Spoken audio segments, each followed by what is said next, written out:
Des milliers et des milliers de demandeurs d'asile africains étaient enfermés dans ce centre de détention désertique durant les 5 ans de son ouverture. Le but était de rendre la vie si épouvantable que les détenus finissaient par accepter l'expulsion. La fermeture du centre semble être une chose positive, mais l'est-elle vraiment? Certains détenus ont été libérés dans les rues d'Israël où, selon la loi, ils ne sont pas autorisés à travailler. D'autres ont été expulsés. Le reste des détenus a été déplacé à 500 mètres dans un centre pénitentiaire. Ils sont là pour une durée illimitée, à moins qu'ils acceptent l'expulsion. Les expulsions de masse, qui doivent commencer d'ici quelques semaines, sont temporairement suspendues car des tribunaux israéliens débattent de la légalité de renvoyer des Soudanais et des Érythréens au Rwanda. Le Rwanda nie qu'il y a un accord en place pour accepter les demandeurs d'asile, ce qui met en danger les détenus.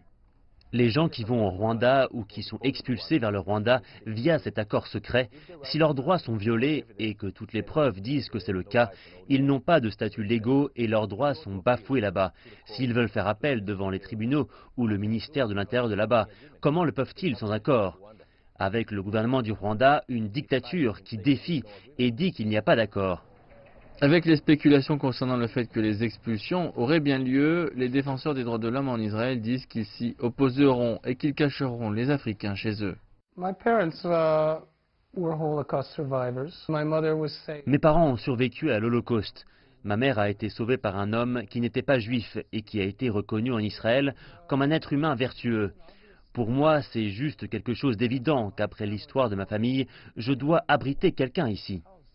Des dizaines d'Israéliens disent qu'ils feront de même. Le ministre israélien de la Défense a rencontré le président rwandais Paul Kagame cette semaine pour, semble-t-il, finaliser les détails des expulsions qui comporteraient également un accord d'armement entre les deux pays.